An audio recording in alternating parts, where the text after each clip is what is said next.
Unfortunately, due to circumstances beyond our control, there will be no interpretation for the deaf and hearing impaired.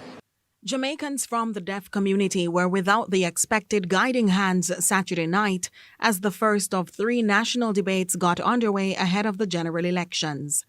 But despite the declaration of situations beyond their control, the absence of a signing expert didn't sit well with some advocates in the disabilities community. Zante Thomas, founder and executive director of Sign Clubs of Jamaica, shared concerns.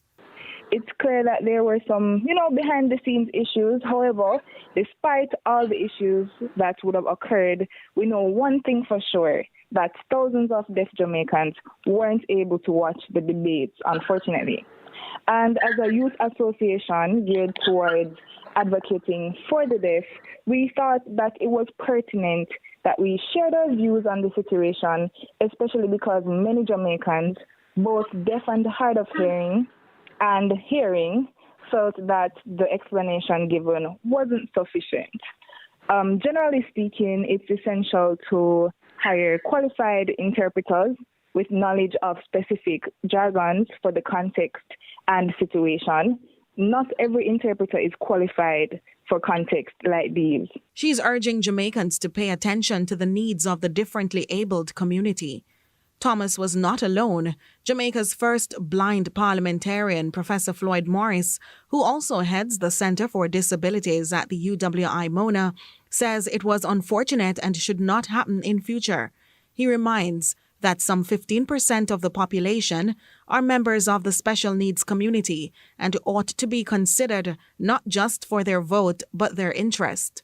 I don't know if they had triggered the closed captioning on the television screens, because that could have assisted in the process as well, so that, if they are not able to understand what is taking place via signing, they would be able to see the writing and get an indication as to what is being said. So it is very unfortunate, and I am calling upon the National Debating Commission to make sure that they remedy the problem forthwith for the remainder of the debates. The Jamaica Debates Commission apologized for the absence and promised to have a sign language interpreter for the remaining 2 debates on the economy set for August 26 and the leadership debate set for August 28. Nika Lewis, CVM News.